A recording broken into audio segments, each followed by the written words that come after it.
Dios le bendiga, bienvenidas a todas y bienvenidos todos. Esta es la Iglesia de Jesucristo Espada de la Victoria en Luquillo. Hoy vamos a dar la primera de dos partes en la Escuela Bíblica de Adultos acerca del tema de la predestinación. Es un tema un poquito complicado que usualmente no se habla en las congregaciones. Así que lo primero que nos tenemos que preguntar es por qué estamos aquí en la mañana de hoy. Número uno, porque es necesario que abordemos este tema. Hoy en día hay mucha gente dentro de las comunidades de fe que no saben absolutamente nada de este tema, o muy poco, y de las implicaciones que tienen, ¿verdad? Porque esto tiene unas implicaciones y los vamos a ver más adelante. Número dos, yo puse ahí 4 puntos de por qué es importante que estemos aquí hoy, a la misma vez que saludamos a la audiencia internacional que nos va a estar escuchando. Número dos, porque la Biblia en ninguna parte enseña este pensamiento de la predestinación. Del saque voy a arrancar con unos planteamientos que para mí son importantes, porque una adecuada interpretación de la Escritura nos lleva a concluir que en sus textos o los que se utilizan para hablar de la predestinación, no existe como tal esta teoría o esta doctrina, ¿verdad? Como le llama. Así que en esta clase, a lo largo de las dos partes, hoy y el domingo que viene, vamos a ver de dónde surge el tema de la predestinación o quiénes han sido sus proponentes principales, quiénes han sido las personas, ¿verdad que sí?, que promueven eso. Les recuerdo a la iglesia que esto va a estar en YouTube a partir de, mi esposa lo puede trabajar para tratar de que lo tengamos ready ya mañana mismo o esta misma semana, que usted pueda estudiarlo. Número 3, porque la inmensa mayoría de los creyentes practican la predestinación sin saberlo. Y esto es una de las cosas que a mí, como pastor, más me preocupa. Y me preocupa porque yo escucho comentarios tales como, salvo siempre salvo, o no sé si usted ha escuchado, esa persona no es alma de salvación. Yo lo he escuchado de gente. O cosas como que Dios tiene el control de todo. O frases como la siguiente: no se cae ni una hoja de un árbol si Dios no lo permite. ¿Cuánto hemos escuchado? Hasta le hemos dicho. Todo eso está relacionado con el tema bajo estudio. Pero en particular, quiero empezar por dejarle algo claro. Y es que esa frase de no se cae ni una hoja de un árbol si Dios no lo permite, no aparece en la Biblia en ningún sitio. Eso no aparece en la Biblia. Pero nosotros está desde los podios. Hermano, tengamos confianza porque no se cae la Biblia. Yo escucho gente que la Biblia dice que no se cae una hoja de un árbol si Dios no lo permite. Como muchas cosas que se dicen hoy en día desde los podios. Y como a mí no me gusta dejarlo con el planteamiento ahí sin que usted piense, darle más detalle. ¿Usted sabe de dónde sale esa frase? Esa frase sale, se la voy a leer. Es un dicho y lee así: no se cae ni una hoja de un árbol sin que Dios lo permita. Fue inspirada para alabar la grandeza de Dios. Y aquí usted no sabe quién la dijo, Don Quijote de la Mancha. Eso no está en la Biblia. ¿Ok? Te la voy a leer textualmente. Dice: encomendadlo a Dios, Sancho, dijo Don Quijote, que todo se hará bien y quizá mejor de lo que vos pensáis, que no se mueve la hoja en el árbol sin la voluntad de Dios. Esa cita la tomé del Centro Virtual de Cervantes, directamente desde España. Esa cita está en el libro de Don Quijote de la Mancha, en el capítulo 2, parte 3. Entonces, para que usted siga diciendo, la Biblia dice que no se cae ni una hoja de un árbol si Dios no lo permite. Usted no está citando a la Biblia, está citando a Don Miguel de Cervantes Saavedra. Y eso él lo escribió en el año 1615. Un dramaturgo y poeta y novelista español. ¿Ok?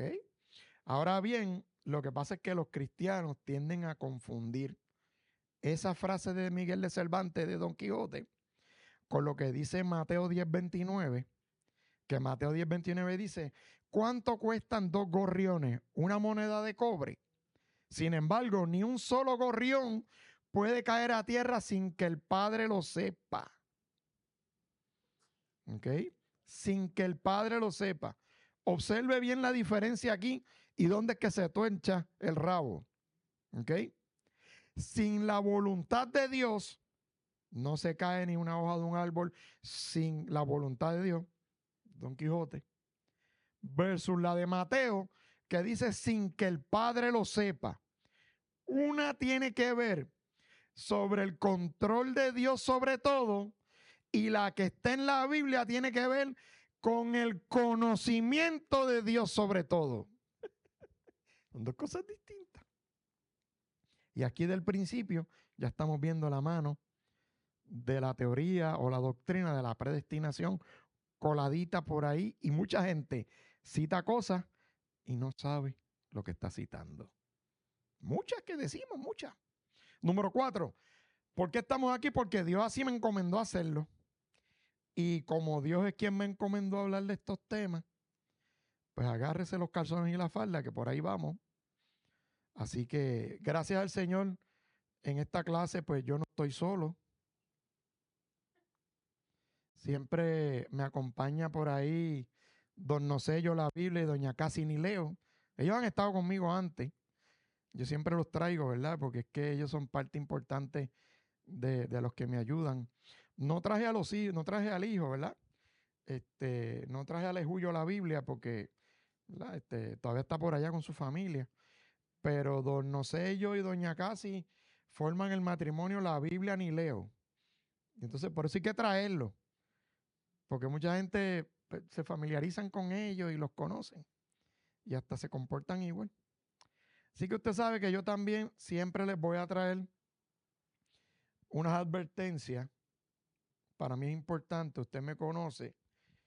Cuando yo pido el espacio para dar una clase, pues me gusta abordar temas que según el Espíritu Santo de Dios me mueva, pero son temas que son controversiales. Usted no ha visto nada más adelante, usted va a entender el por qué yo le digo esto. Es posible que yo diga algunas cosas que a algunas personas le sacudan el piso, le sacudan su creencia, su teología, pero no se asuste. Yo lo único que le pido es que usted se dé la oportunidad, no que me la dé a mí, que usted se dé la oportunidad de exponerse al tema y de escuchar lo que dice la escritura bien interpretada y de dónde surge todo esto de la predestinación, porque mucha gente todavía le tiene miedo a acercarse al texto bíblico, ¿verdad que sí? Por lo que ya hemos dicho 1000 veces, porque le tienen miedo a aprender.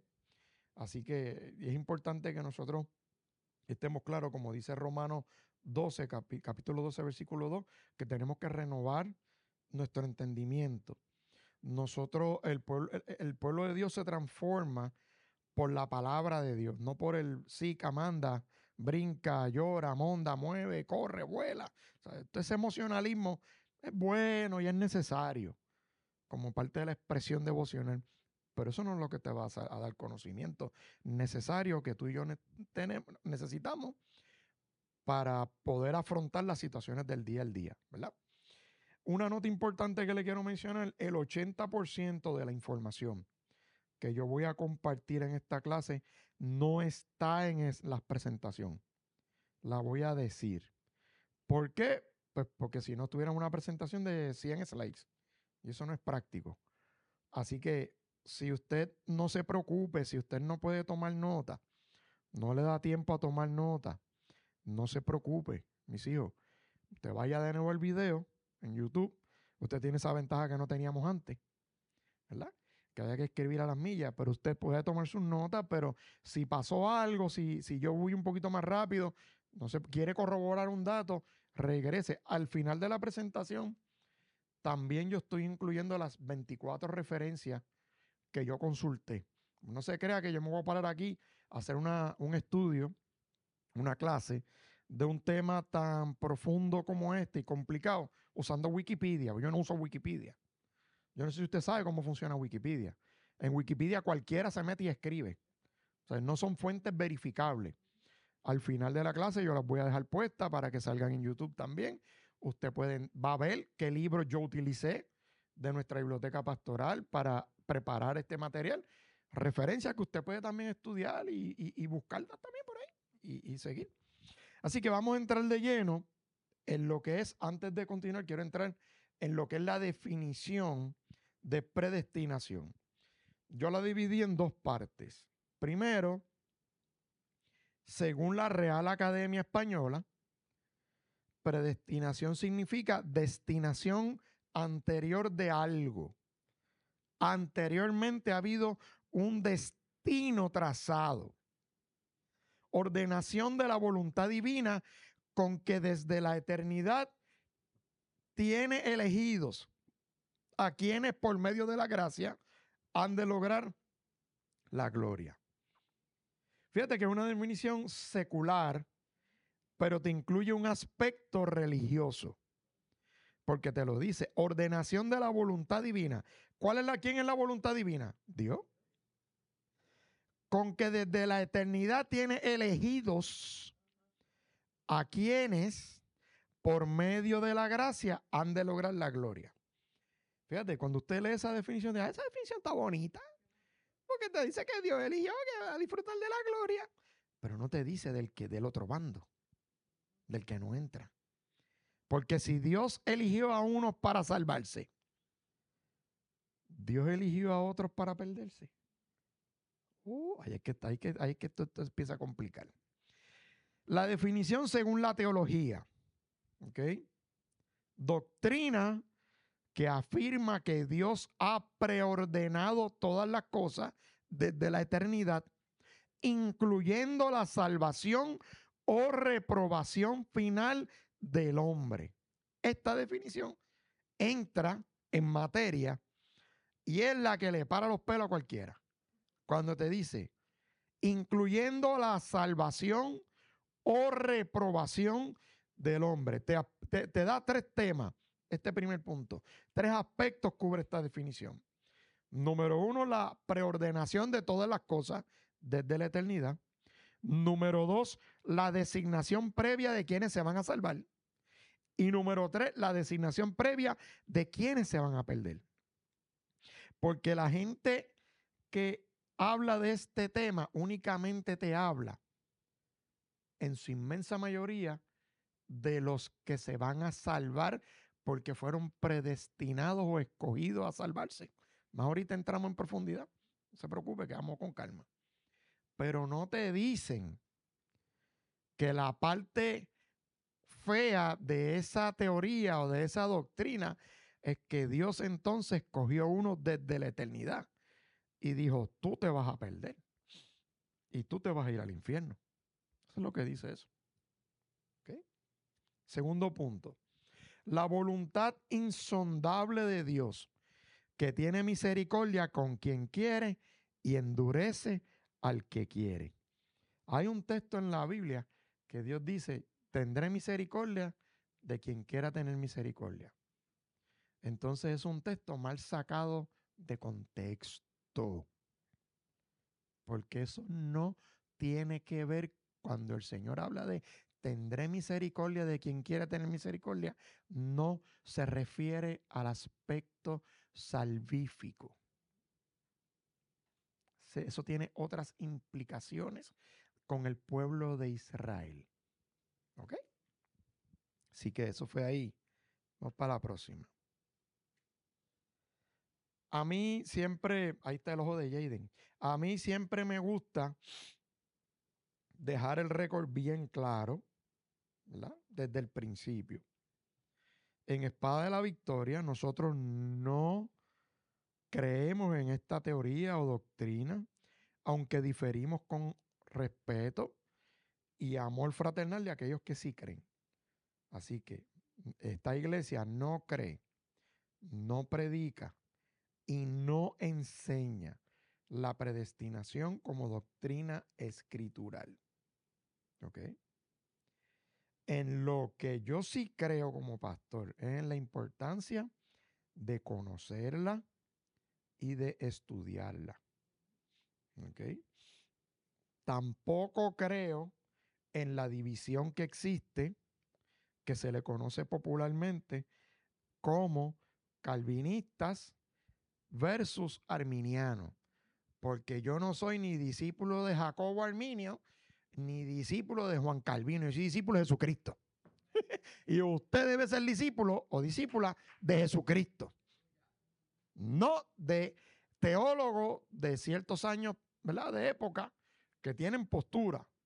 Posturas teológicas son posturas teóricas. La Biblia no es teoría. La teología es teoría.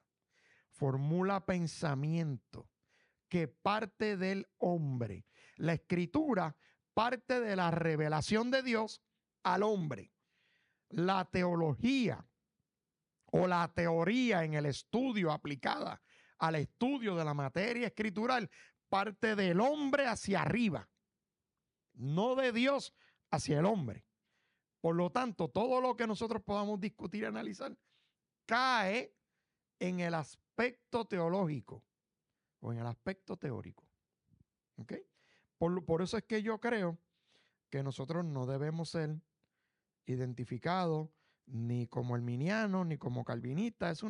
Esa es la jeringa humana de siempre ponerle etiquetas a la gente, ¿verdad? Y a mí las etiquetas no me gustan. Así que seguimos por aquí.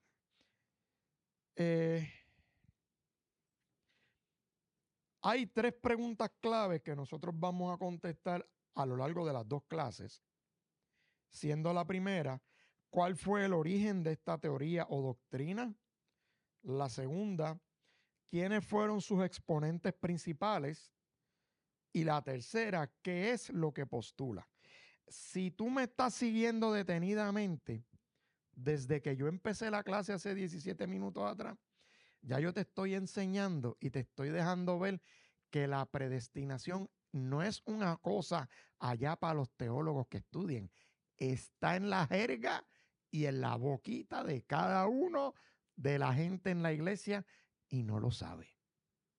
Y hay mucha gente que practica, dice, no, pastor, yo no creo en la predestinación, pero practica elementos de la teoría o la doctrina de la predestinación sin saberlo. Y ahorita yo tiré algo por ahí, nadie, no, miré las caras y nadie, a lo mejor no se dieron cuenta, o a lo mejor me dieron pichón, ¿ah? Pero una de las preguntas que nosotros nos tenemos que hacer aquí, que la vamos a hacer en este curso, es, ¿Dios controla todo? Yo no estoy diciendo que Dios no pueda o no tenga el poder. La pregunta que nos vamos a hacer y vamos a trabajar sobre ella es, y usted se preguntará, ¿y qué tiene que ver eso, pastor? Eso tiene que ver con el pensamiento relacionado con la predestinación. Y todo eso lo vamos a tocar. Vamos caminando. Yo voy cambiando los slides y yo no sé si están cambiando. Alguien me haga seña para no tener que estar virando el cuello. Ok, vámonos con la historia del pensamiento. Y esto es bien breve, porque si yo sigo dando para atrás y para atrás y para atrás, usted se me va a escandalizar si yo le digo a usted que este pensamiento de esta teoría de la predestinación viene desde los tiempos semitas, por allá abajo, por allá abajo, por allá abajo, allá abajo antes que Abraham, por allá abajo ya la gente pensaba en la predestinación. Pero para no complicarnos mucho la vaina, pues yo lo que hice fue que cogí un retrato de la historia partiendo desde los griegos para acá, ¿verdad? Para que usted y yo tengamos la oportunidad de... Esto es un retratito. Esto es un retratito, ¿ok? Así que mi intención es presentarle datos históricos. Hermano, yo me prendo en candela. Yo no me estoy inventando esto. Esto yo no me lo estoy sacando, que fui a Facebook a ver qué publicó a alguien en Facebook y miren, yo no uso eso. ¿Ok? Estos son datos históricos de fuentes académicas. ¿Ok? Y ese es mi objetivo, presentar datos históricos. No voy a atacar ni desacreditar la vida de las personas, que vamos a reseñar aquí, usted llegue a sus propias conclusiones. Y es importante, como le dije, que estos personajes que están aquí, estos 6, ¿verdad? O estos 6 puntos de vista históricos, no son los únicos, ya yo te lo dije, que esto viene de bien atrás, bien atrás, bien atrás. Así que don Nocello y doña Casi están por ahí también. Algo que no les dije, mis hijos, usted puede hacerme preguntas. Tenemos que tener un micrófono preparado. Usted conoce ya cuáles son mis 4 reglas a la hora de hacer preguntas. La regla número 1, usted me hace una pregunta. Si yo sé la contestación, yo se la doy. La regla número 2, usted me hace una pregunta. Si yo no sé la contestación, yo me la llevo y en la próxima clase se la contesto. La regla número 3, usted me hace una pregunta y yo se la contesto si me da la gana. Y la regla número 4, no hay preguntas tontas.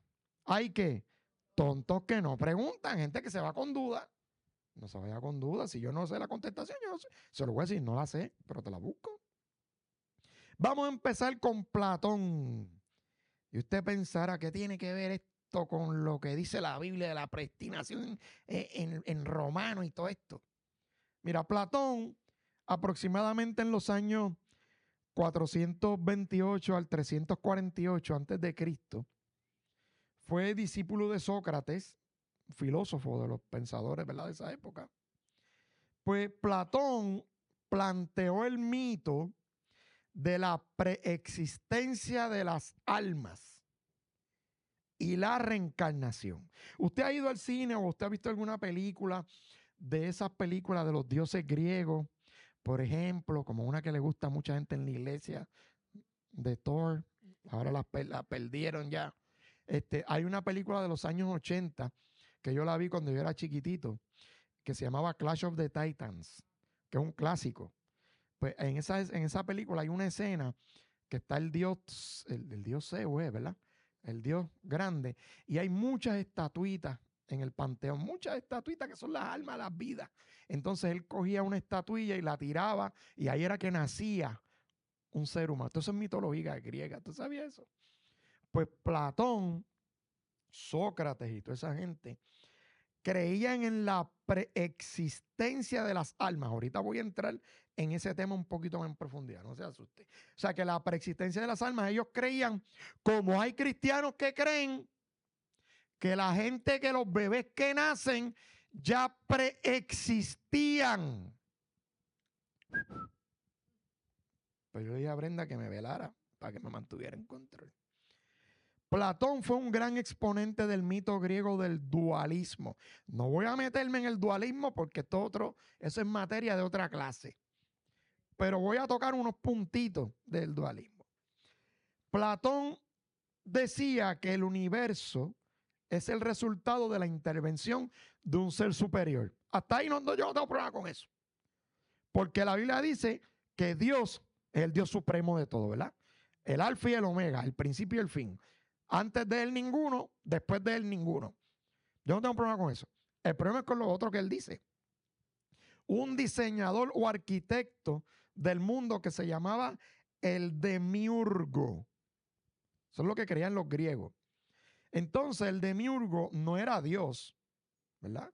Como nosotros creemos en nuestro Dios, que es el Dios verdadero, sino un artesano que cogía algo que ya estaba creado, un modelo que según un modelo preexistente ponía en orden y estructura un caos de una materia.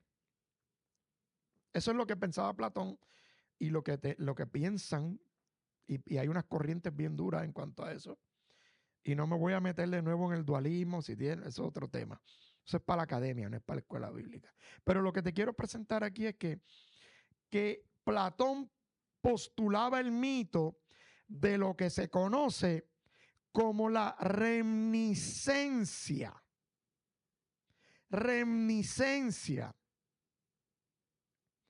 Platón lo que decía era que las almas preexistían desde antes y que cuando tú estás viviendo una experiencia, ¿verdad que sí?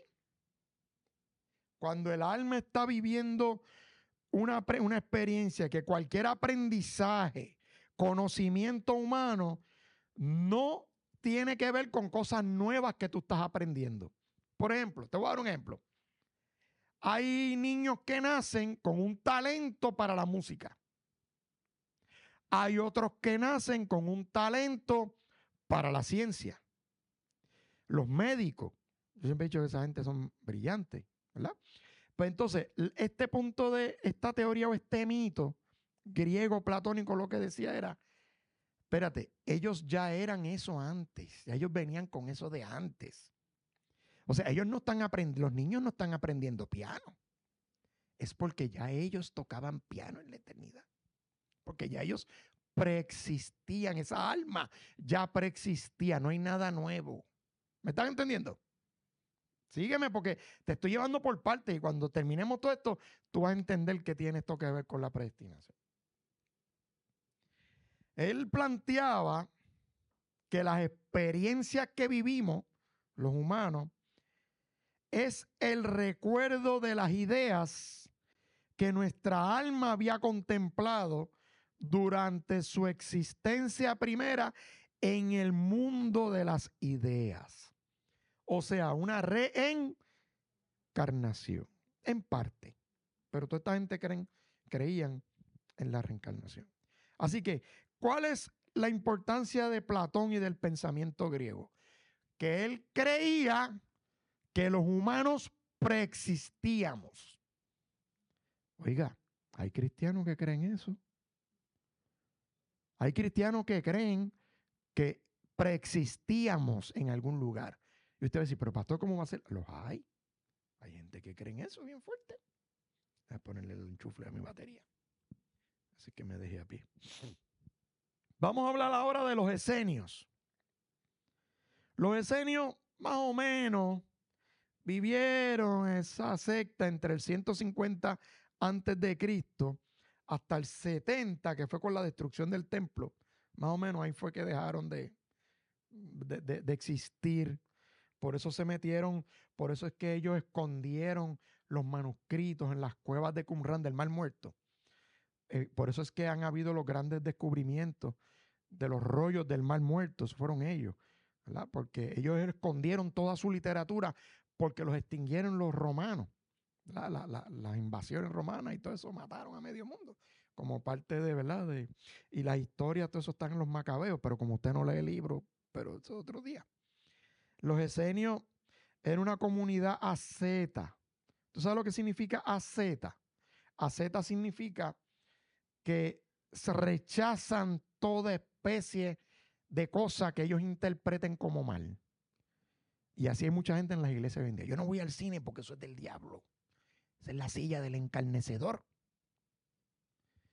O yo no como esto porque esto es diabólico. Eso es ascetismo. De hecho, el ascetismo es demoníaco, pero no me voy a meter ahí. Ellos, los esenios, hacían hincapié en los rituales con agua, del bautismo, la retera. Esa gente, hay unos libros bien interesantes, bien chulos, cuando tú los lees, decían cosas bonitas.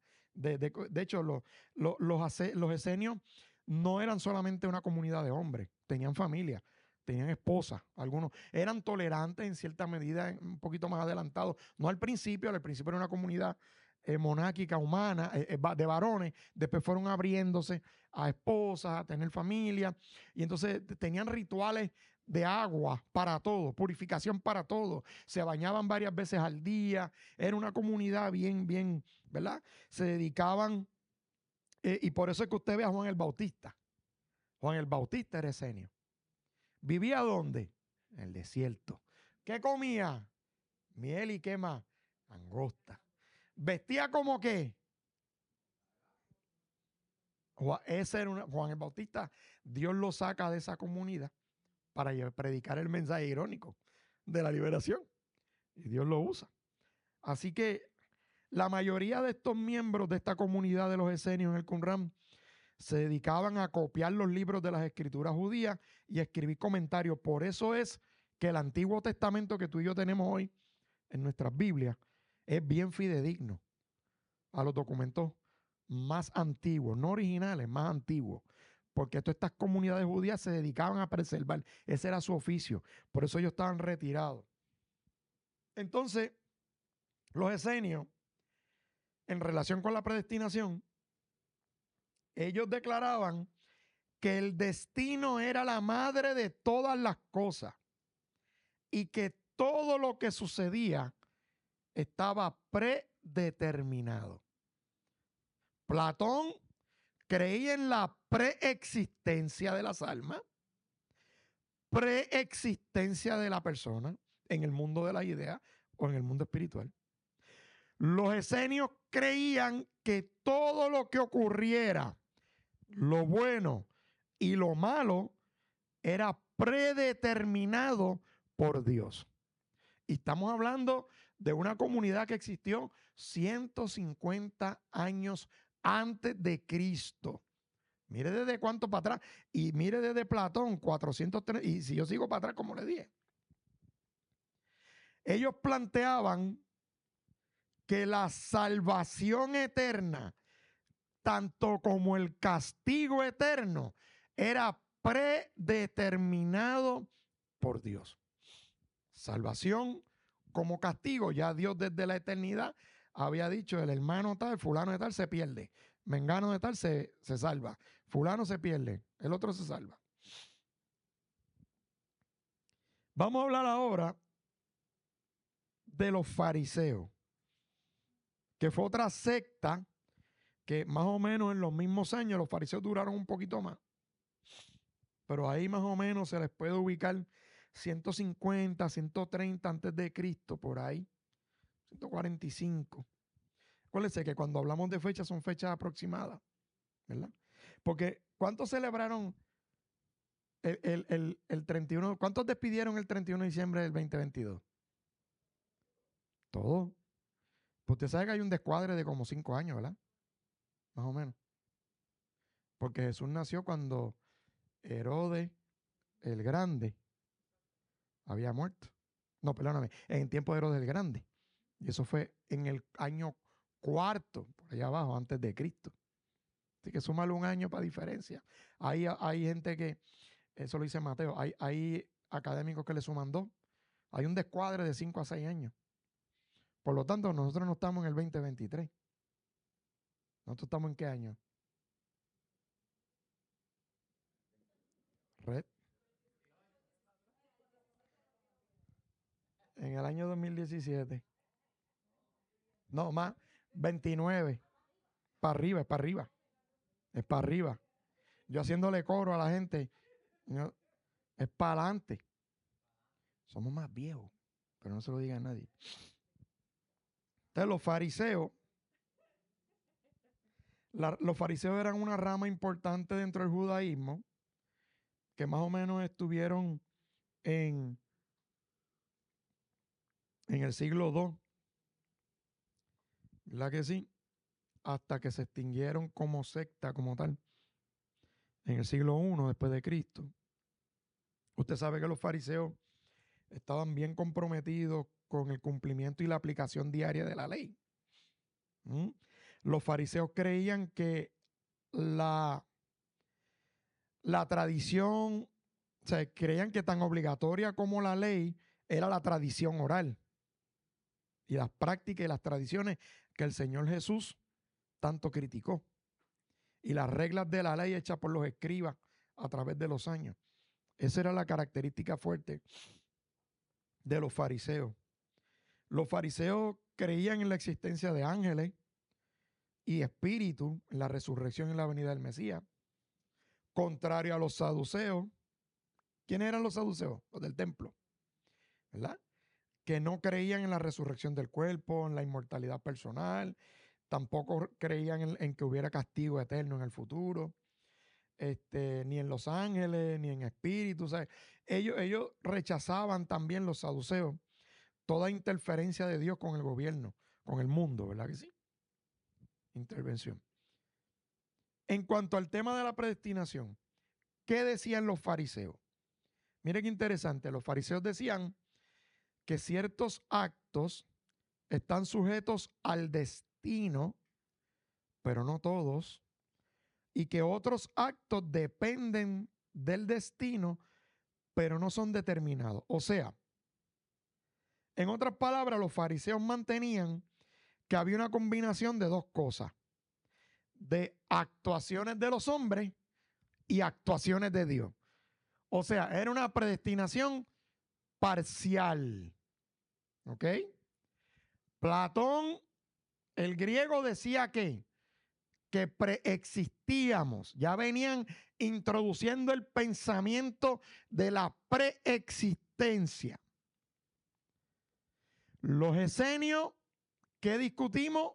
Ellos creían que todo lo que venía, fuera bueno o malo, venía de Dios y que Dios decidía quién se salvaba y quién se perdía. Los fariseos dicen, no, yo no creo en eso. Yo me pongo en el medio. Yo estoy en el medio. Yo creo que Dios puede predestinar cosas, pero creo también que las consecuencias de lo que le ocurre al ser humano tienen que ver con sus propias acciones. Por lo tanto, los fariseos eran ahí un punto medio. Así que te lo voy a resumir de nuevo, por si estás tomando nota. Los esenios decían, todo es causado por Dios, nada por el hombre. Todo lo que pasa es divino, sea bueno o sea malo. Los fariseos decían, una parte es causada por Dios, otra parte es causada por el hombre. Los saduceos decían, todo es causado por el hombre, nada es causado por Dios, o muy poco, casi nada es causado por Dios. ¿Vio la diferencia de las tres y de los tres pensamientos? Estamos dándote historia, acuérdate que esto ya estamos viendo de dónde viene formándose la teoría o la doctrina de la predestinación. Ahora vamos a hablar un momento de nuestro amigo Orígenes, que vivió entre el 185 antes de Cristo hasta el 254, perdón, después de Cristo, hasta el 254 después de Cristo. Eso, acuérdense, eso es aproximado. Orígenes fue un filósofo griego convertido al cristianismo, un converso, ¿verdad? Que ya te dice que viene con qué idea, ¿de quién? ¿De dónde? De Platón, de la preexistencia de las almas, del demiurgo, de todo eso. Planteaba la idea de una doble creación, y cuando uno se mete a estudiar esto, a uno se le paran los pelos las cosas que uno escucha desde los púlpitos en las iglesias. Empezando por lo que yo creía antes. ¿Ok? Yo llegué a predicar que entre Génesis 1 y Génesis 2 hubo una hecatombe, que ahí fue que el diablo llegó a la tierra, que lo botaron del cielo, destruyó toda la creación y Dios tuvo que reorganizarla. Tú sabes que eso es pensamiento mitológico griego. No me mate todavía, estamos empezando. Orígenes decía que Génesis 1:27, cuando dice Dios hizo al ser humano a su imagen, o sea, Orígenes decía, bueno, pues Dios creó el concepto del ser humano en el espíritu o en el intelecto, o sea, en el mundo de la idea. Orígenes planteaba que habían dos creaciones, una espiritual y una física.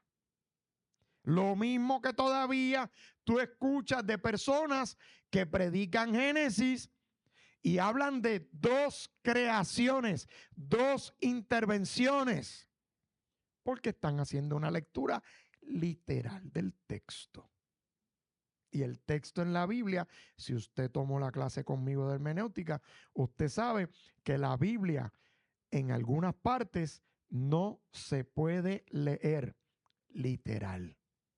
Hay que interpretar lo que dice el escritor. Pues Orígenes decía, creía en esa doble creación. Génesis 1:27, Dios hizo al ser humano a su imagen. Génesis 2:7, Dios formó al ser humano del polvo de la tierra. Entonces él dice que hay una creación material. Por eso es que yo digo que cualquier similitud con el pensamiento de Platón, que decía que el hombre ya preexistía, ya había sido creado antes de llegar a la tierra. Ya Dios lo tenía creado antes de llegar. Orígenes, que era filósofo griego, converso, en sus escritos ya como cristiano, empieza a interpretar la Biblia y empieza a fortalecer el pensamiento griego de la predestinación ya en círculos cristianos no judíos. Te hablé de los esenios, te hablé de los fariseos, ¿verdad que sí? Y ahora estamos hablando de Don Orígenes. Ya comenzamos a ver la aplicación de la filosofía o el mito griego. Así que en la medida en que las almas preexistían o que Dios intervenía con las almas antes de entrar a los cuerpos, como te dije. Así que todo esto hasta aquí va abriendo, como ya te he dicho en varias ocasiones, la idea de que Dios preselecciona, preescoge. Y eso nos lleva entonces a hablar de don Agustín de Hipona. Don Agustín vivió entre el 354 después de Cristo al 430 y se le considera, fue filósofo cristiano. Él se le conoce por haber acuñado o hecho popular un dicho que hemos aclarado 1000 veces aquí, que tampoco está en la Biblia, que él decía, amando a la humanidad, pero aborreciendo el pecado. ¿Se acuerdan de ese texto? Dios ama al pecador, pero aborrece el pecado. A nosotros nos llegó no por Agustín de Hipona, nos llega por Mahatma Gandhi en el siglo XX, que Mahatma Gandhi lo coge de los dichos de Agustín, que honestamente yo no encontré en la literatura si fue Agustín el que se lo inventó, pero Agustín lo acuñó, que significa que lo decía, incluso en sus escritos. ¿Okay? Agustín fue obispo en el norte de África durante los últimos años del Imperio Romano. Sin embargo, en algún momento dado en su vida, durante aproximadamente 9 a 10 años, Agustín se apartó del cristianismo. Acuérdate que era filósofo. Se apartó del cristianismo. Estaba desilusionado. Agustín tenía, dice la historia, que tenía unas grandes luchas internas. A Agustín le gustaban las mujeres, como se espera de todo hombre. ¿Verdad que sí? Agustín luchaba con ese interior porque no quería pecar. Hay una cosa bien interesante en la historia de él. Entonces, rechazó el cristianismo, se apartó por el estilo de la escritura y la crudeza de la Biblia. Por eso es que mucha gente hoy en día, en estos movimientos que hay, rechazan la escritura y nos rechazan a nosotros. Porque ¿saben? Esos escritos son muy fuertes. Entonces Agustín abrazó la corriente heregética llamada maniqueísmo. El maniqueísmo fue una secta, un tipo de secta herética que era, hermano, un revolú. Era un arroz con jueyes donde había budismo, había agnosticismo, había una mezcla, un sincretismo. Eso era un profeta de nombre Mani. Mezcló el budismo con el cristianismo, con el judaísmo. En esencia, hermano, ellos planteaban que el hombre no tenía libre albedrío y que solamente un grupo de elegidos podía hacer el bien a través de la gnosis o el conocimiento que había sido reservado para ellos. ¿Usted ve? Agustín se aparta del cristianismo, abraza el maniqueísmo, esa secta herética, y empieza a meter en sus pensamientos influencia de otras religiones paganas, y se forma este planteamiento, que te lo voy a decir de nuevo, de que El hombre no tiene libre albedrío. Esa palabra familiar, libre albedrío. ¿Verdad que sí? Mira de dónde viene el rechazo al libre albedrío. ¿Ok? Y que solamente un grupo de elegidos podía hacer el bien a través del conocimiento de la verdad de Dios. Él estuvo aproximadamente, ¿verdad?, unos cuantos años ahí, también salió insatisfecho. Y entonces Agustín de Hipona se fue a estudiar los escritos de Platón y Plotinio, que lo llevó entonces a meterse al neoplatonismo. ¿Qué revolú ustedes, hermano? ¿Pero qué revolú hay aquí? Bueno, es que yo te tengo que traer la historia. Yo no me puedo parar aquí a decirte, la predestinación dice A, B y C, y no es bíblico por 1, 2 y 3, si tú no entiendes de dónde sale ese pensamiento, el trasfondo histórico de dónde sale. Entonces, ¿qué es lo que pasa? Que Agustín de Hipona coge el cristianismo, el maniqueísmo, que es el budismo, gnosticismo, judaísmo y cristianismo, metió todo en una licuadora, más también le metió el platonismo, que es la filosofía griega, y empezó a utilizar todo eso para justificar y hacer teología a través de sus escritos. Y este hombre fue bien legalista, al punto de que hay datos históricos que dicen que Agustín se emasculó. ¿Usted sabe lo que significa emascularse? Se cortó el miembro para evitar ser tentado por las mujeres, por su atracción natural al sexo opuesto. ¿Ok? Él enseñaba ya en cuanto al tema de la predestinación, Agustín de Hipona enseñaba lo que se conoce como un monoteísmo radical, que esa teoría lo que planteaba era que no hay nada que provenga, ¿la que sí? No hay nada, perdóname, que no provenga de Dios. O sea, que todo proviene de Dios, más fácil, incluyendo el mal.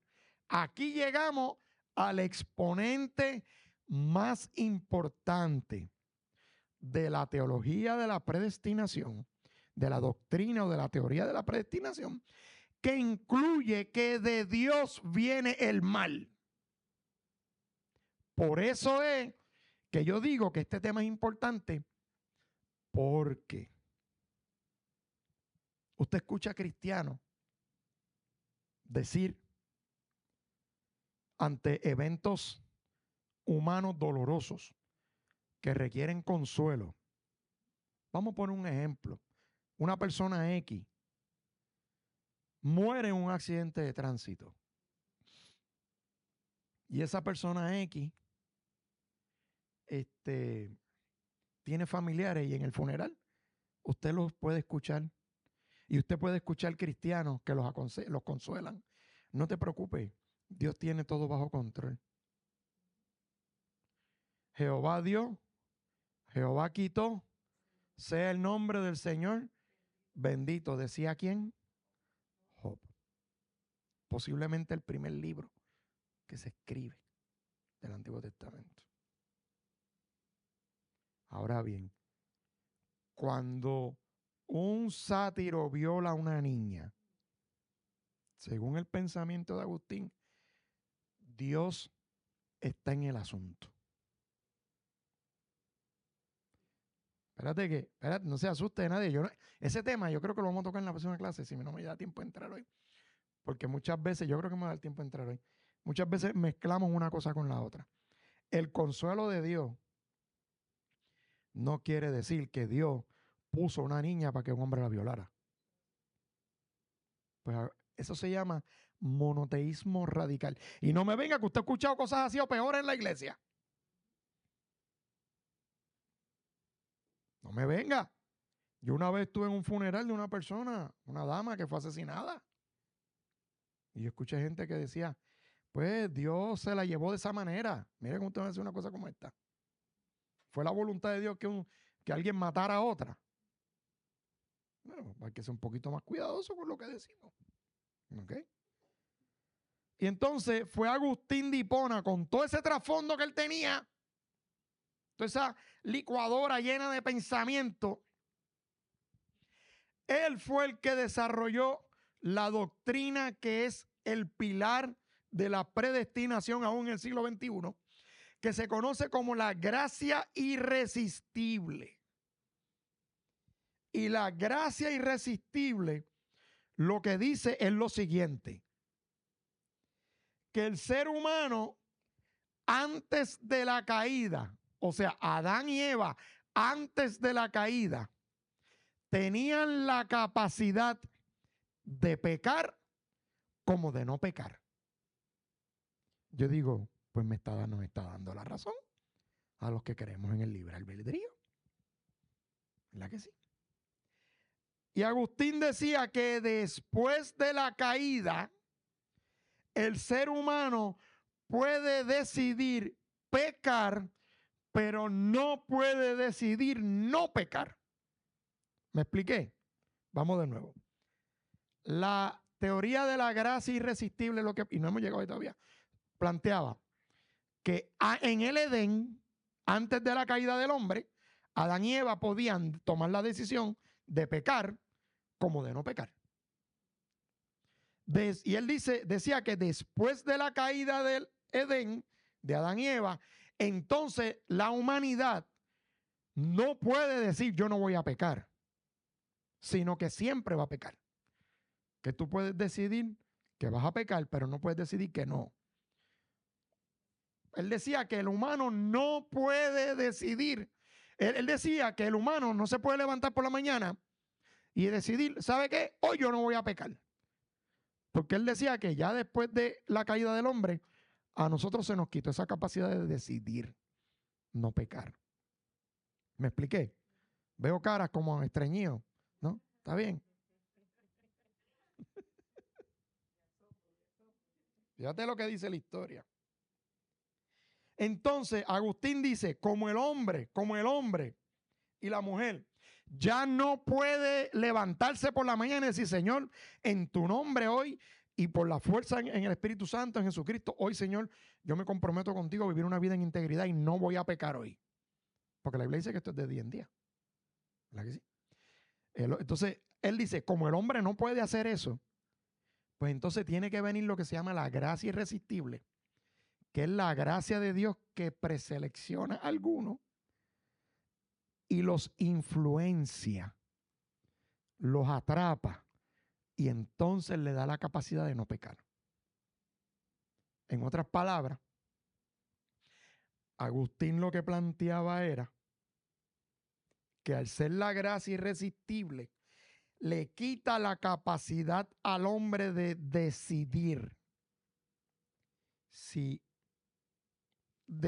peca o no. Por ende, le quita la capacidad al hombre de decidir sobre su salvación. Y aquí es que empezó este revolú del tema de la predestinación para salvación. O sea, en otras palabras, la voluntad o el libre albedrío del hombre no se puede oponer a recibir la salvación predeterminada de Dios. Eso es lo que planteaba en esencia la gracia irresistible. Que aquella gente que Dios escogió de antemano para que se salvaran, Dios los iba a tocar a través de su gracia y que esas personas no tienen la capacidad de decir que no.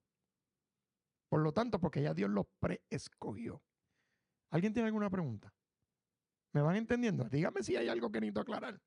Porque vamos con calma. Esta es la base. Nosotros no hemos entrado todavía en el tema. Esta es la base. ¿Ok? Él decía pues que esa gracia irresistible a través de la cual Dios escoge o predestina solamente depende de la voluntad de Dios y que quienes reciben esa gracia para convertirse y aceptar a Cristo son únicamente la gente que Dios ya preescogió de antemano. Por eso es que se le llama gracia irresistible, porque Dios desde la eternidad dijo, voy a escoger a Brenda para que Brenda sea salva.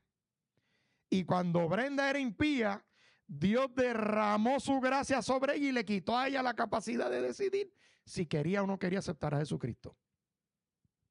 ¿Me expliqué? Eso es lo que planteaba Agustín. Pueden haber 1000 maneras mejor de explicarlo. Dice que él decía que la salvación no depende del mérito del hombre, ¿verdad? Sino de Dios que lo elige o lo predestina. ¿Ok? Y si bien es cierto que la salvación no es por mérito, es por fe, pero la salvación, yo siempre he dicho que es tan fuerte como la viga de acero más poderosa y tan finita como el cabello humano. Porque la propia Escritura nos invita a no descuidarla. ¿Ves? ¿Qué más? Déjame ver qué otra cosa puedo hacerlo más sencillo. Mírate qué interesante, cuando yo estaba estudiando de Agustín, Agustín decía que el número de los elegidos ya es fijo, y que el número de la gente en las iglesias a nivel global ya estaba predeterminado por Dios.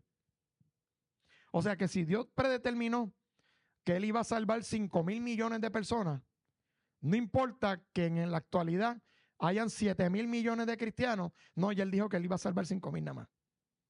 Los otros 2,000 se fastidiaron. Se van a perder. Usted va viendo de dónde viene todo esto. Yo no me lo estoy inventando. Yo, como le dije, en la segunda clase al final, yo voy a poner las referencias ahí para que usted siga estudiando. Y Agustín, cuando usted te pone a ver su trasfondo, filósofo, convertido, se apartó, se fue para el maniqueísmo, allá se metió con el budismo, judaísmo, cristianismo, gnosticismo, después de ahí brincó al platonismo, al neoplatonismo, ese arroz con jueyes que ese hombre tenía en la cabeza. Entonces él usa todas esas ideas para hacer escritos, que, ¿verdad? Que mucha gente los respeta mucho esos escritos y los leen. Y de esos escritos los cogieron otros para entonces hacer las doctrinas que hoy en día tienen a la gente sufriendo en la iglesia. Pues yo leí una historia de él que decía que, porque a veces uno se pone a preguntar como investigador por el por qué. La mejor pregunta que tú te puedes hacer cuando tú estás estudiando en la Biblia es el por qué. ¿Por qué pasó esto? Y eso te va a seguir abriendo la puerta. ¿Y por qué? Y vas a seguir estudiando y vas a seguir buscando. Todo comportamiento tiene una explicación. Hay unos escritores que dicen que todo este pensamiento de Agustín partió de su experiencia mística de conversión. ¿Tú sabes cómo fue que ese hombre se convirtió? De ser un filósofo a ser un cristiano. Se dice que él escuchaba con frecuencia la voz de un niño que le decía, lee, lee, ¿verdad? Algo así le decía, lee, sí, creo que le decía, lee. Y que entonces él un día fue y cogió la escritura y la abrió al azar. Y al abrir la escritura, la Biblia al azar, encontró Mateo 19:21, que dice, vende todo lo que tienes y sígueme. Y ahí fue que se convirtió. Eso no peleen conmigo, eso no digo yo, eso lo dice la historia. Dato histórico. ¿Ok? Porque como hoy en día hay muchos cristianos que hacen eso, a eso yo le llamo la lotería bíblica. El loto bíblico. El pegatrés bíblico. Ay, voy a abrir la Biblia hoy. A ver, esto yo lo aprendí de un pastor que nos dio clase de teología, el doctor Denis Soto. Estoy loco por traerlo. Con él fue que porque yo al principio lo hacía, no se hagan, yo lo hacía. Cuando yo era recién convertido, era un niño, yo lo hacía. En mis momentos de tribulación, yo decía, voy a abrir la Biblia. Mira, yo la cerraba el ojito así y abría, ¡fua! Donde saliera y leía. Y el pastor Denis Soto nos enseñó, tenga cuidado de hacer eso, no vaya a hacer que le salga la escritura, lo que vas a hacer, hazlo pronto, la que le salía a Judas. O que te salga, se ahorcó. ¿Y tú qué vas a hacer? Porque todavía hay cristianos, yo no voy a mirar a nadie, porque no quiero que nadie se ofenda.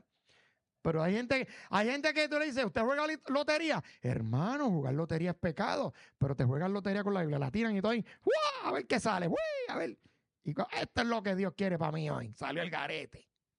Es más, sin contarte en Instagram, en Facebook, que en vez de leer la Biblia se pasan scrolleando y sale un mensaje. ¡Ay, Dios mío! Dios me habló. Pero no voy a entrar ahí. Vamos a quedarnos con Agustín, porque no me quiero meter en bochinche, por lo menos en la clase. A Agustín de Hipona se le conoce no solamente con defender la predestinación, la elección, sino, y aquí me voy a meter, como dicen los gringos, en deep waters, en aguas profundas. Agustín fue el proponente principal de la doctrina del pecado original. No me mire asustado. Pastor, hay pecado original, ¿verdad que sí? Pastor, no me diga que no. Vamos con calma. Yo te voy a explicar cuál es la posición doctrinal. Agustín decía y postulaba que todos los seres humanos, para no usar hombres, o todos los hombres y mujeres, nacen pecadores. Agustín postulaba que los bebés nacían condenados al infierno. De ese tipo de doctrina de Agustín de Hipona, ¿usted nunca había pensado de dónde salía el bautismo de niños de la Iglesia Católica? ¿Alguien alguna vez se ha puesto a preguntarse por qué la Iglesia Católica se bautiza en niños? Porque a mí me bautizaron. Tú, chacho, tú eres un hijo del diablo. Pregúntale a Luis y Coca. Toda la candela que tú diste. Pero a mí me bautizaron cuando era chiquito. Y mamá y papi bautizaron a todos mis hermanos. ¿Verdad? ¿Usted sabe de dónde sale eso? De la doctrina del pecado original que Agustín impulsó en el cristianismo, diciendo que todos los niños nacen pecadores. Y aquí hay un grande conflicto que ahorita te voy a explicar.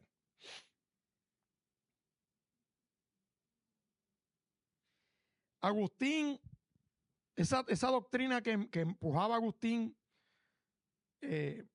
trajo muchos problemas. Y yo no, vaya, güey, déjame aclararle eso. Yo no creo como pastor que los niños nacen pecadores. Una vez a mí me pasaron un CD, ¿sabes? De esos CD que pasan por ahí mucho en las iglesias legalistas. 7 días en el infierno. Tantos jóvenes fueron al infierno y viraron. O el libro de, yo lo tenía o lo tengo en casa, yo creo que yo lo boté o lo regalé. Una revelación divina del infierno. ¿Sabes? Porque en las iglesias legalistas le encanta ese tema. Hablan más del diablo y el infierno que de Cristo y la salvación por su gracia. Y entonces a mí una vez me pasaron un CD de unos jóvenes que habían tenido una experiencia que Dios los llevó al infierno. Y allá en el infierno ellos subieron para acá y regresaron. Y dijeron que había niños.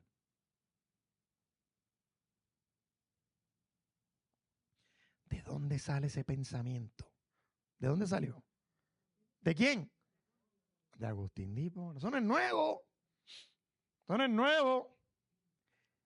¿Por qué? Porque eso lo que plantea es la teoría del traducianismo. Acuérdate de esta palabra. Traducianismo versus creacionismo. ¿Qué significa el traducianismo? Si tú crees que los niños nacen pecadores, Agustín decía que el alma de los padres se transfiere a los hijos en la concepción. Por lo tanto, cuando el niño nace con parte del alma de los padres que son pecadores, y así viene desde Adán y Eva. Eso es lo que decía Agustín. Sin embargo, la doctrina del creacionismo dice que cada criatura que nace es una criatura nueva, individual y única ante los ojos de Dios y que cuenta con su propia alma. ¿En qué momento el alma entra en la criatura? Algo que yo he aprendido. Aprenda esto, mis hijos. No se hace doctrina de lo que la Biblia no dice. La Biblia en ningún sitio dice cómo le entra el alma al ser humano. Eso no te lo dice específicamente en qué momento entra. Si son 15 minutos antes de nacer, si es media hora, si es desde que es un Ay, ¿cómo se llama eso? Cuando el espermatozoide no un feto, cigoto. Desde el cigoto, el feto, cuando el nene nace, cuando tiene 6 meses, cuando le entra el agua al coco. ¿Verdad? La gente, usted pone a escuchar y hay gente que cree tanta cosa. Pues Agustín pensaba, como muchos cristianos creen, que la doctrina del pecado, que mucha gente cree en la doctrina del pecado original. Y yo te voy a aclarar, una cosa es la doctrina del pecado original según Agustín, y otra cosa es la doctrina del pecado original en el Edén. Del pecado del Edén, son dos cosas distintas. Vamos con calma y no te asustes. Ni tengas pesadillas, pero no te he dicho nada todavía. Agustín creía en el traducianismo, que los hijos heredaban las almas de sus padres. ¿Ok? Cuando la Biblia claramente te dice en el Evangelio según Juan, capítulo 3, versos 18 y 19, te lo voy a leer, que la condenación del ser humano viene por no creer en el Hijo, no por haber nacido. Dice, verso 18, no hay condenación para todo el que cree en Él, pero todo el que no cree en Él ya ha sido ¿qué? Condenado por no haber creído en el único Hijo de Dios. Esta condenación se basa en el siguiente hecho: la luz de Dios llegó al mundo, pero la gente amó más la oscuridad que la luz porque sus acciones eran malvadas. Incluso hay un verso que se suele sacar de contexto para hablar del pecado que se transfiere por nacimiento, y eso lo vemos en Romanos capítulo 3, versos 22 al 26, y la Biblia dice, se lo voy a leer: Dios nos hace justos a sus ojos cuando ponemos nuestra fe en Jesucristo. Y eso es verdad para todo el que cree, sea quien fuere. Pues todos hemos pecado. Nadie puede alcanzar la meta gloriosa establecida por Dios. Sin embargo, con una bondad que no merecemos, Dios nos declara justos por medio de Cristo Jesús, quien nos liberó del castigo de nuestros pecados. Pues Dios ofreció a Jesús como el sacrificio por el pecado. Las personas son declaradas justas a los ojos de Dios cuando creen que Jesús sacrificó su vida al derramar su sangre. Ese sacrificio muestra que Dios actuó con justicia cuando se contuvo y no castigó a los que pecaron en el pasado, porque miraba hacia el futuro y de ese modo los incluiría en lo que le llevaría a cabo en el tiempo presente. Dios hizo todo esto para demostrar su justicia, porque Él mismo es justo e imparcial y declara a los pecadores justos a sus ojos cuando ellos creen en Jesús. En ningún sitio dice ahí que, o sea, que para que tú, perdóname, ahí la Biblia lo que te está diciendo es que para que tú puedas ser justo, tú tienes que creer. ¿Ves? Por lo tanto, la cuestión es por conciencia, por conocimiento. Dios no va, y porque la Biblia nos dice que porque la condenación viene por el rechazo a Cristo. Háblale de Cristo a un bebé de 6 meses. A ver si te va a decir, te va a entender, no va a poder entender. Por lo tanto, no hay ese tipo de... Así que, para resumir el punto de Agustín, yo creo que todos nacemos de una naturaleza caída. Claro que sí, porque en el Edén es bien claro que hubo consecuencias espirituales y hubo consecuencias naturales. Eso está claro. Eso lo dice bien claro Pablo en su carta a los Romanos en el capítulo 5. Lea el capítulo 5 completo después de Romanos para que usted vea. Sin embargo, yo no creo que nosotros nacemos pecadores por el mero hecho de nacer, como planteaban Agustín y como plantean los calvinistas en este tiempo y los que creen en la predestinación. ¿Okay? Sencillamente, nuestra naturaleza caída, esta carne, este cuerpo caído, nos lleva a pecar de una manera innata. ¿Ok? Y pecamos cuando tenemos conciencia, no antes.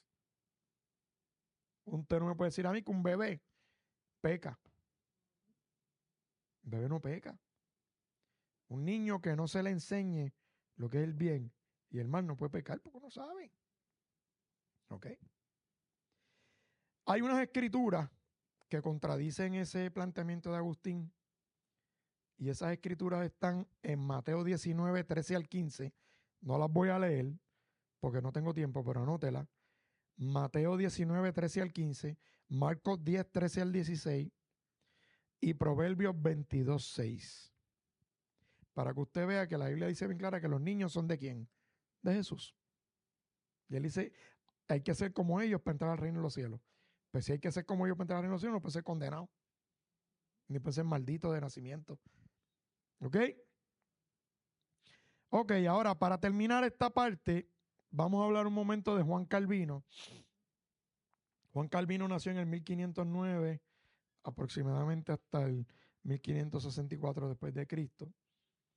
Y Juan Calvino fue un reformador francés, fue pastor y teólogo católico. ¿Ok? En algún momento, dice la historia, que entre 1529 y 1533 se convierte al protestantismo, pero se mantuvo siendo católico la mayor parte de su vida. Porque en esos tiempos estaba la candela con la Inquisición y aquello no estaba fácil. Juan Calvino hizo muchos escritos, ¿verdad? Él fue abogado, estudioso del idioma griego, y siendo esta formación básica la que utilizó para desarrollar sus ideas de la predestinación. Porque la predestinación que tenemos hoy en día viene mayormente del pensamiento de Juan Calvino, quien fue el que más exposición le dio, juntamente con Lutero en cierta medida, le dio una exposición bien dramática, pero de Juan Calvino viene todo este trasfondo. Entonces, hizo muchos comentarios bíblicos, muchos escritos. Él fue influenciado por otros eruditos, ¿verdad? Uno de nombre Lefebvre d'Estaplés, que fue un erudito francés que era bien creyente en la predestinación, así como Agustín de Hipona, bien duro en esa línea. Pues esos fueron los que formaron a Juan Calvino. Entonces, Juan Calvino es el que es el fundador de lo que se conoce como el calvinismo, ¿verdad? Que es la fuente de doctrina para muchas denominaciones cristianas. Las iglesias bautistas son calvinistas. Hay muchas iglesias independientes que son calvinistas. Muchos concilios que son calvinistas. Tú no los vas a escuchar predicando diciéndote eso del púlpito, pero cuando tú escuchas su prédica y analizas su creencia, pues son de ese corte, ¿verdad que sí? Y Juan Calvino sostenía que Dios escogía, Dios no adoptaba indiscriminadamente a todos, o sea, que Dios elegía a unos para salvación y elegía a otros para condenación. Esto es lo que se conoce como la doctrina de la reprobación, que es bien duro, es la parte bien fea y bien oscura de este tema.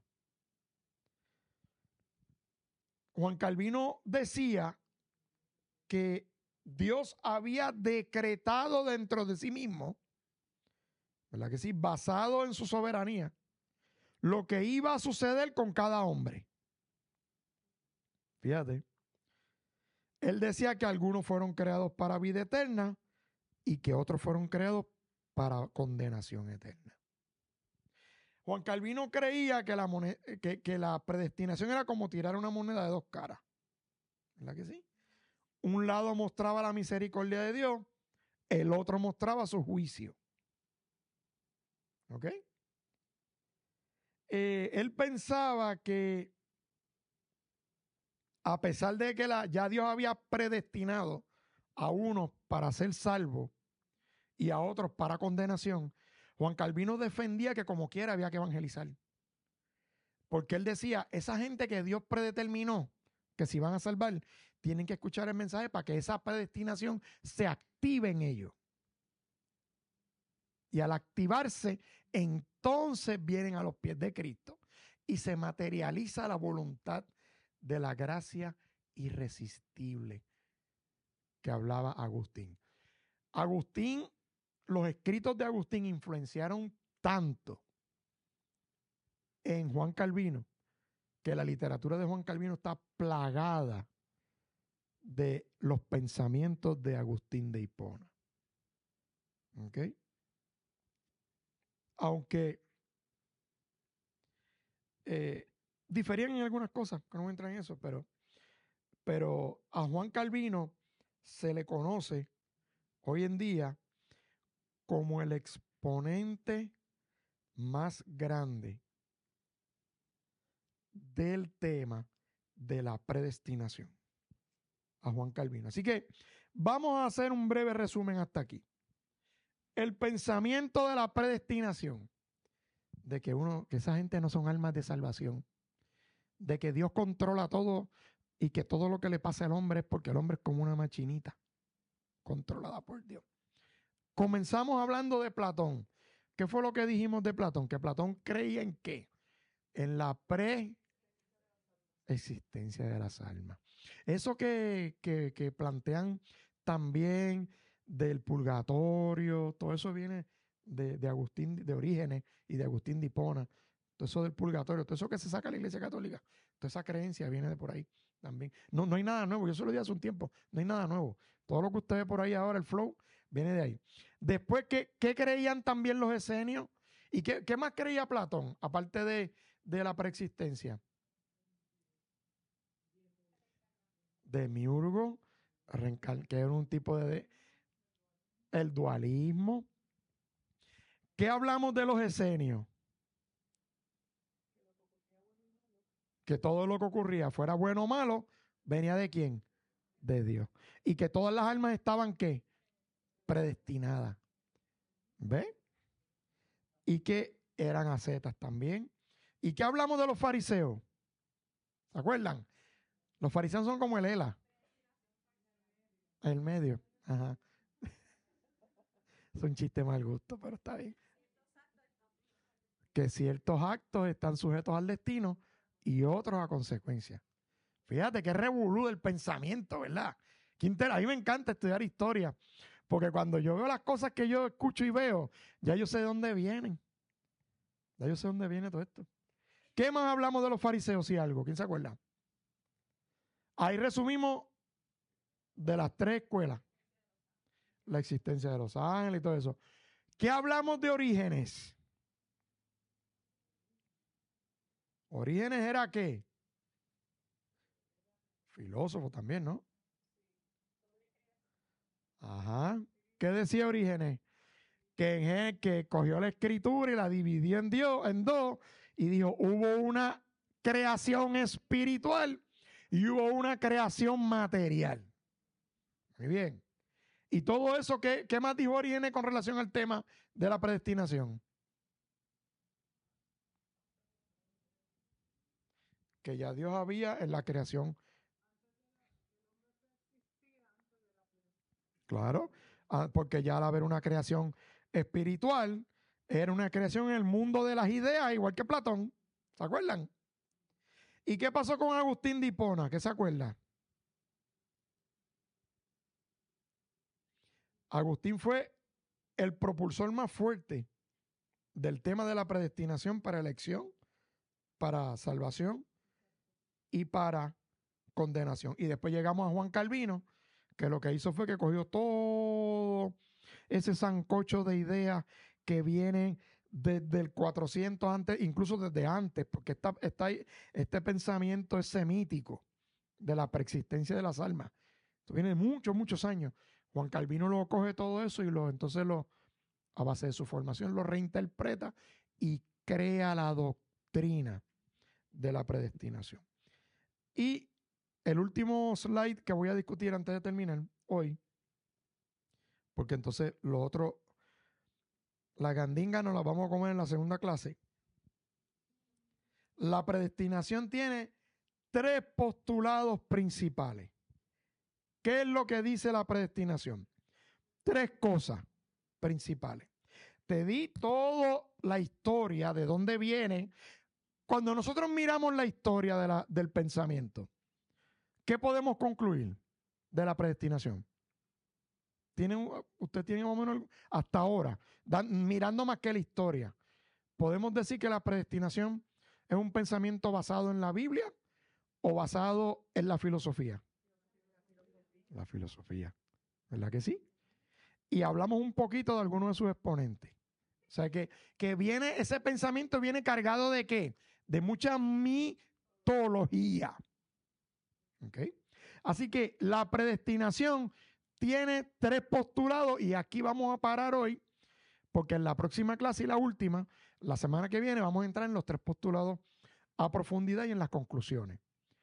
¿Qué dice la predestinación? Número 1. ¿Quién me la lee bien duro? Que ya nos vamos, dale, desde allá bien fuerte. Oh, no existe el libre albedrío del hombre. No voy a entrar en eso ahora. 2. Dios eligió a unos para salvación, elección, y a otros para condenación, reprobación. Muy bien. ¿Y el tercero? 3. Dios controla todo en la creación. Así que la semana que viene, el próximo domingo, vamos a entrar en los 3 postulados principales. Vamos a ver si es verdad que no existe el libre albedrío del hombre, o si es verdad que el hombre no puede decidir, como dice mis amigos de la predestinación, que ya Dios decidió por nosotros. Vamos a ver si es verdad que Dios eligió a uno para salvación y a otros para perdición. Y vamos a ver si es verdad que Dios controla todo en la creación. Eso lo vamos a discutir el domingo que viene, en este mismo espacio, por este mismo canal y a la misma hora. ¿Alguien tiene alguna pregunta? Hasta aquí. Amén. Pues vamos a detener la clase aquí. Los bendigo. El domingo de la semana que viene, venga preparado y preparada, porque vamos a meterle caña bien chévere a este tema y vamos a descubrir cosas adicionales a las que posiblemente hemos descubierto hasta aquí. Amén. Así que los bendigo.